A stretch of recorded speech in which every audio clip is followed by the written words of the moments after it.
Welcome to the first section of 1.3, Solving Equations with Variables on Both Sides. In this lesson, what you will learn is how to solve linear equations with variables on both sides, as well as solutions that have special results, ones like infinitely many solutions or no solution. And our success criteria is that you can solve a multi-step equation by combining like terms and a multi-step equation using the distributive property, as well as explaining the steps to do so. Let's review the previous section. Remember that when you're solving multi-step equations that you want to simplify the parentheses, either by distributing or by isolating them like a term. The only time you want to do that is when the number in front of the parentheses will evenly divide into the number on the other side of the equation. After that, you combine like terms, and then you isolate the variable so you have a single copy of it. In this example, we're going to treat this grouping symbol like a term if we didn't have another copy of k here. But we do, so then we have to pop these parentheses to liberate this k. And we get from those products 2k, and a positive times a negative is a negative 10, and then minus 3k, then equals 7. Now we have like terms here and here to combine. And so we go ahead and 2k minus 3k is negative k. And then we want k by itself, so we're going to do the additive inverse of negative 10 and move it to the opposite side with the opposite sign. So negative k is equal to 17. Then we divide both sides by k's coefficient of negative 1 for a k value of 17 that is negative. In this example, we'll go ahead and distribute so that we're popping these parentheses. Now this is like a negative 1, so we're going to flip all the signs inside here. So we have negative 3 is equal to 5p plus 5 minus 3p minus 4. Now we combine like terms, as well as these like terms, and we get negative 3 equals 2p plus 1. And we go ahead and combine like terms, bringing this 1 to the other side. So that negative 4 is equal to 2p. We divide both sides by p's coefficient of 2, so that the final answer is p is equal to negative 2. That concludes our review in preparation for our new lesson. Here, remember that we're going to be solving linear equations by combining like terms, distribution, and explaining those steps along the way, looking out for special results like infinitely many solutions or no solution. So in this example, we want to combine like terms, bringing this term with its x term over on the right using its additive inverse of plus 3x to both sides. And so we get 7 is equal to negative 7x. And then we divide both sides by x's coefficient, so that x is equal to negative 1. In this example, we'll distribute on both sides. So we have 4 distributing, and then we have 2/3 distributing. So we have 4 times 2q, and then a 4 times a negative 1 is equal to 2/3 times 6q, and then plus 2/3 times 3. So on the left-hand side, let's simplify here as 8q minus 4. Now on the right-hand side, you want to simplify before you multiply 3 into 6 twice, and then 2 times 2, which is 4, because 4 is 2/3 of 6.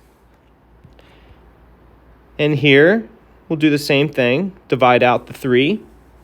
It divides into itself evenly. So then we get 2 times 1, which is 2. Now we combine like terms. So this 4q needs to come over here with that q term. And then this term here needs to go over with its like constant term on the right-hand side. So I am going to subtract 4q from both sides.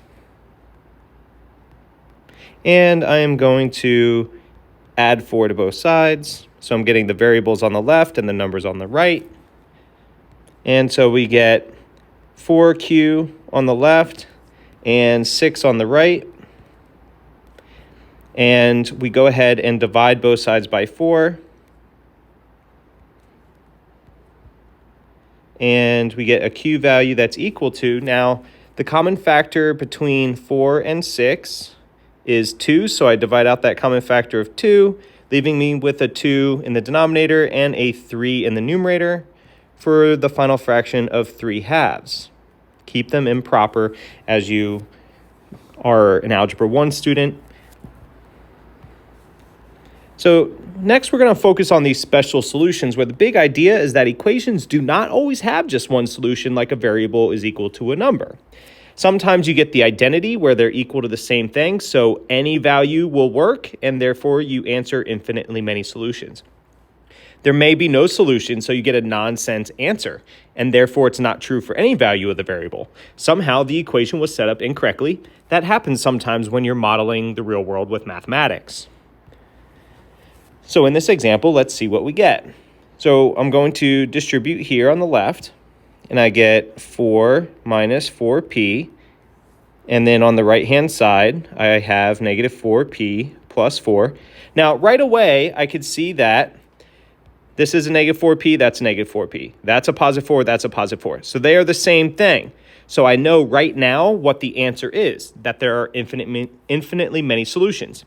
If you do need to go further, then you can.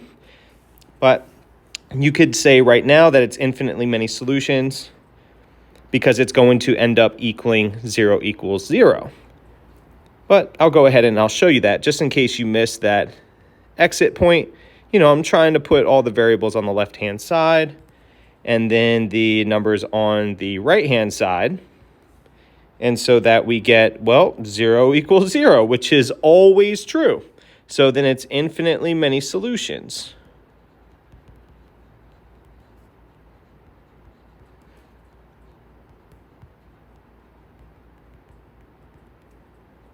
As your final answer. You have to interpret it like that. You can't just say 0 equals 0. Now on this equation, we have parentheses for distribution. And on the left-hand side, we have this difference, which gives us 5m.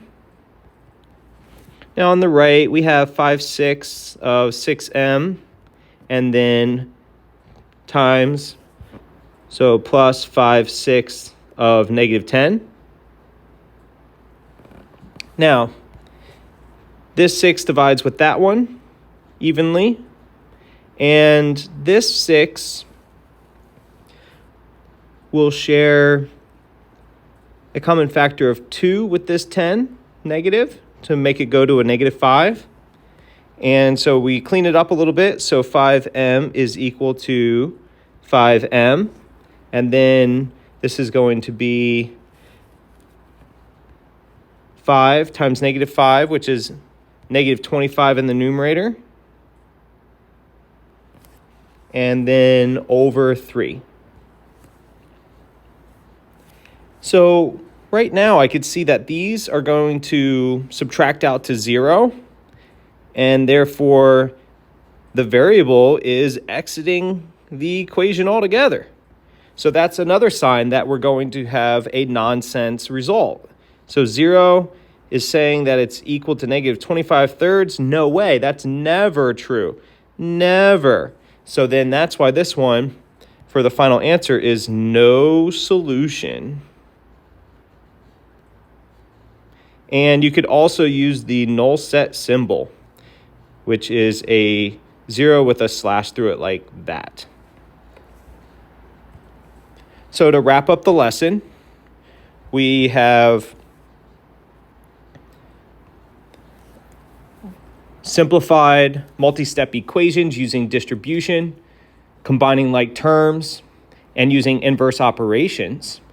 We also encountered variables on both sides in this lesson, as well as special results such as infinitely many solutions when you have the same thing on both sides of the equation.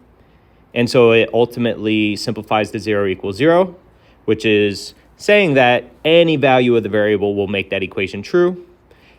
And we also encountered no solution, where you get a nonsense answer like some number equals a different number, which is not possible. Each number is unique and has its own value. And of course, these are the steps that we follow when solving multi-step equations: simplifying the parentheses first, combining like terms, and then isolating the variable. So now it's your turn to show what you learned on Canvas.